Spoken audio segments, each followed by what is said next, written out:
So what's been going on? Well,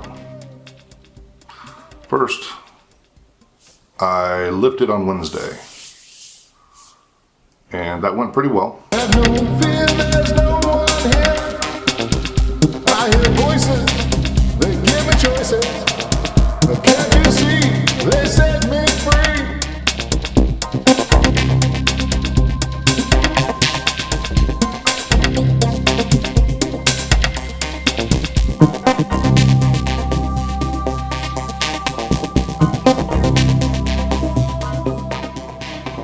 I'm going home, now I'm home.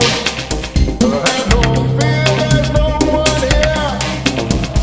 So, done with the lifting for Wednesday. A little disappointed, to be honest. I was using 95 pounds, and on the squats I did a warm-up set, and then I did 4 sets of 5. But at the end of the 4th set, my hamstrings really started to yell at me, and so I didn't feel that I should push it for a 5th. At least not on the first day back lifting. Bench press 95 pounds, no problem.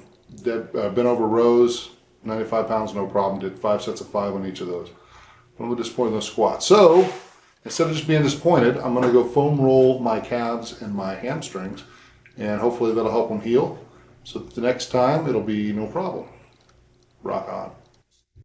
But then Thursday I was sore, but Friday I was really sore. To the point of, I don't know how this is going to work out. Saturday I went for a walk.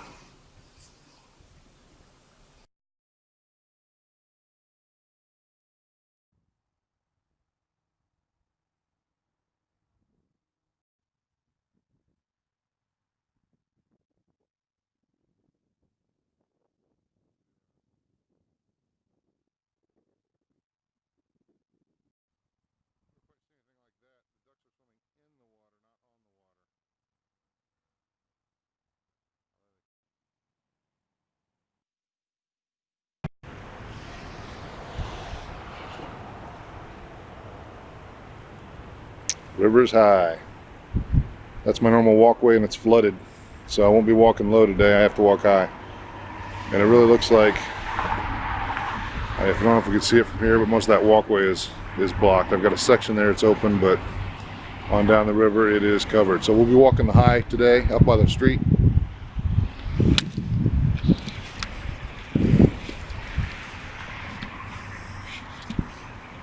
Just to be honest, walking the high up the street is not my favorite, because, well, let's be blunt, the beggars walk up on the street. They don't walk down on the path.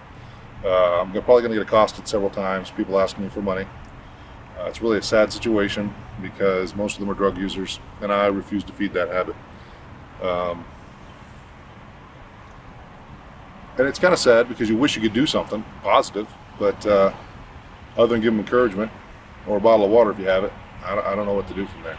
There's a place close by that feeds everybody every day at lunch, so there's a chance that a lot of them will be out there having lunch, so we'll see what happens. But meanwhile, I can get my walk in.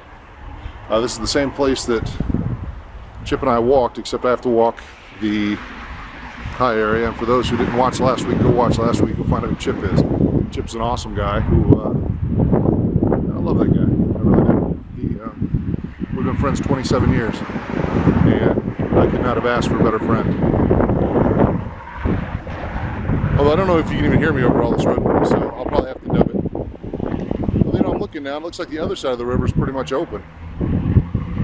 That might have been a better choice, but, you know, you do deal with what you got.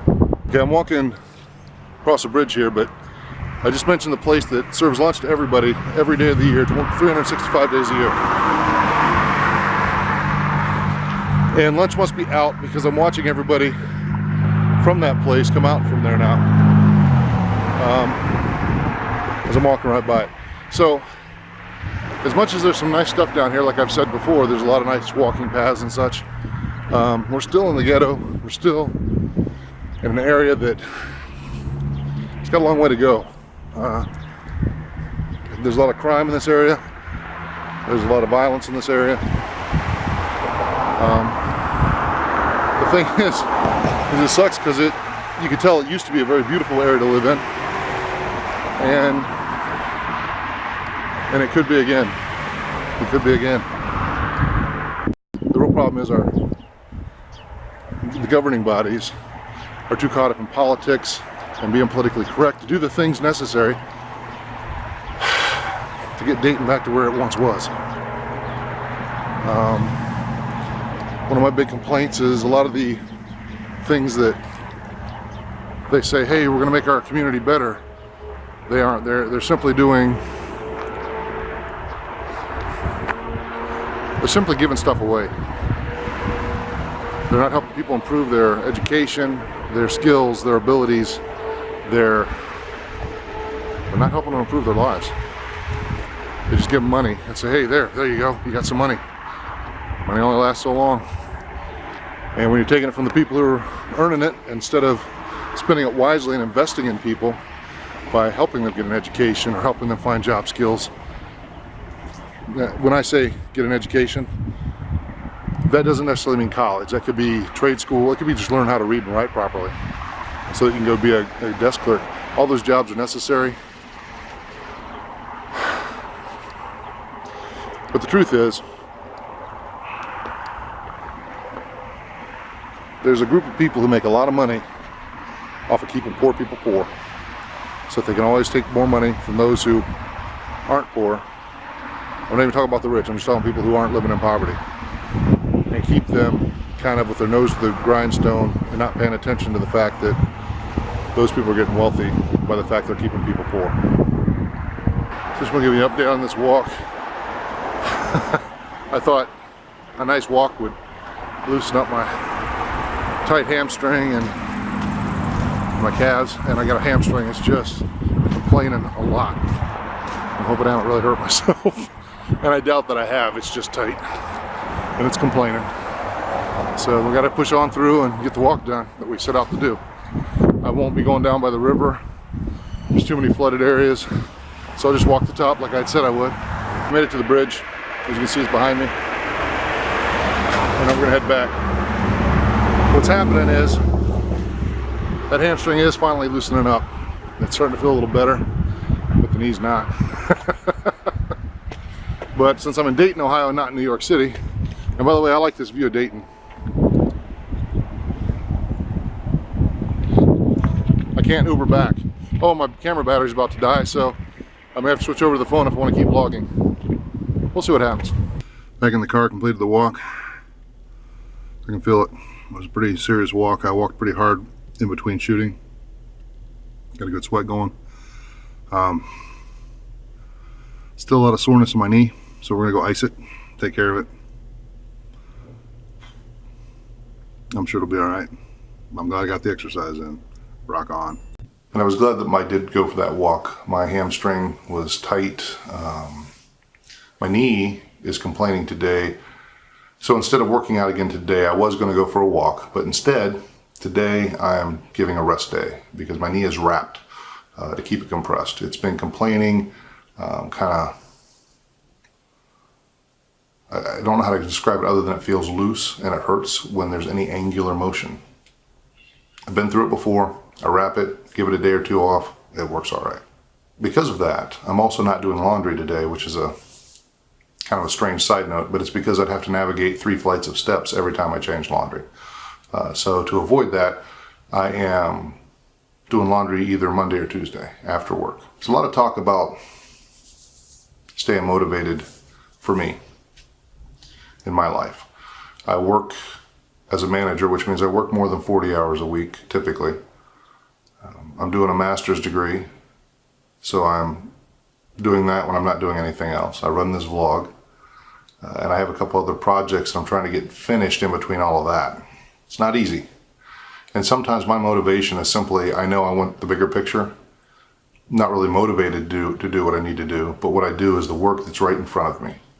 That's what I do. The work that's in front of me that needs to be done, I do that. I don't worry about the rest of it. If I do, I'll become overwhelmed, and I just won't get anything done.